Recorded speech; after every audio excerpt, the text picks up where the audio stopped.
Bismillahirrahmanirrahim. Assalamualaikum warahmatullahi wabarakatuh. Kami dari mahasiswa Universitas Nahdlatul Ulama Indonesia. Video kali ini dibuat untuk memenuhi tugas pengantar organisasi komputer dengan dosen pengampu Bapak Arifin Abdul Karim, Eskom, MMSI. Di video kali ini, kami akan sedikit menjelaskan materi tentang unit masukan dan unit keluaran, atau yang biasa dikenal dengan input dan output. Sebelum masuk ke materi yang akan kita bahas pada kesempatan kali ini, ada baiknya kita mengetahui dulu apa itu sistem komputer. Sistem komputer adalah kumpulan dari elemen-elemen komputer seperti hardware, software, dan brainware yang saling berhubungan atau terintegrasi dan saling berinteraksi untuk melakukan pengolahan data dengan tujuan menghasilkan informasi sesuai dengan yang diharapkan. Dan ini adalah contoh dari satu elemen komputer, yakni hardware, CPU dan memori. CPU merupakan singkatan dari Central Processing Unit. Dalam bahasa Indonesia, CPU juga disebut pemroses sentral atau UPS. Istilah lain dari CPU adalah prosesor. Secara umum, CPU bertugas untuk mengeksekusi perintah dari sebuah komputer. Bisa dibilang, CPU adalah otak dari sebuah perangkat komputer. Dan kedua, yang gak kalah penting yaitu memori. Memori atau yang kerap disebut sebagai memori internal adalah media penyimpanan data atau informasi sementara pada sebuah komputer. Oke, kalau begitu kita masuk ke materi yang akan dibahas pada kesempatan kali ini, yaitu unit masukan dan unit keluaran. Apa itu unit masukan? Menurut Sally Cashman-Fermat, dalam buku Discovering Computer, Menjelajah Dunia Komputer edisi ketiga, input adalah perangkat keras yang digunakan untuk memasukkan data serta perintah ke dalam komputer.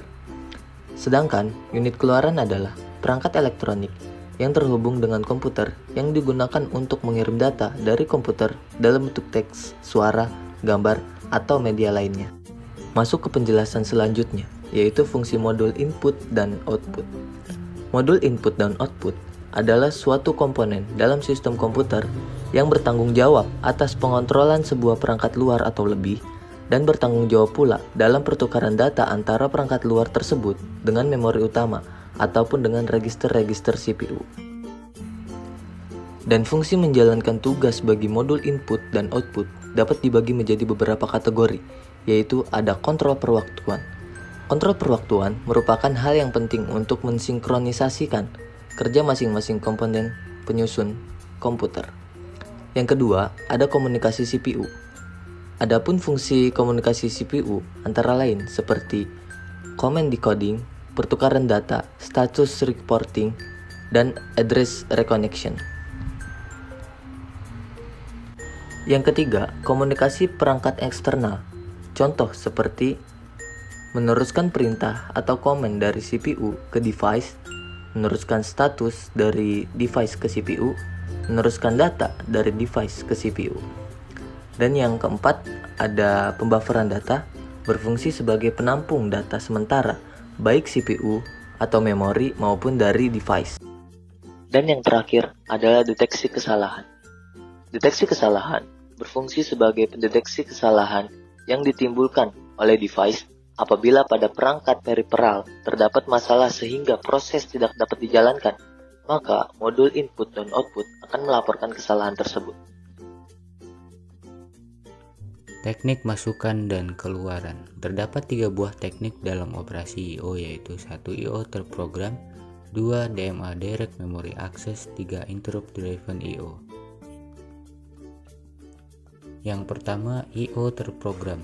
Pada I/O terprogram, data saling dipertukarkan antara CPU dan modul I/O.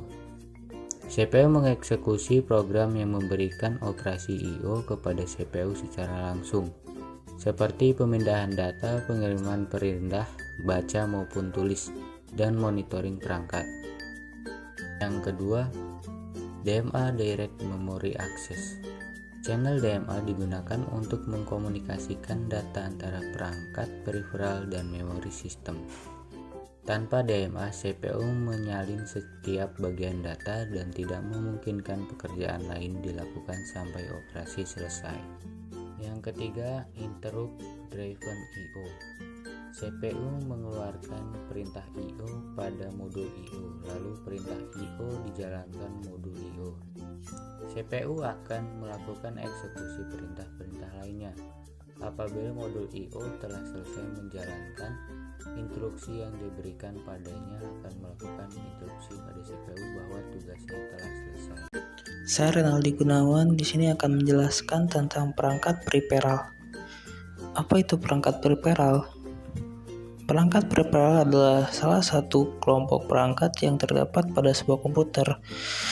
Perangkat ini sejak awal tidak termasuk dalam kelompok perangkat yang diserahkan atau dibelikan oleh pengguna, melainkan harus dibeli secara terpisah, seperti mouse, keyboard, monitor.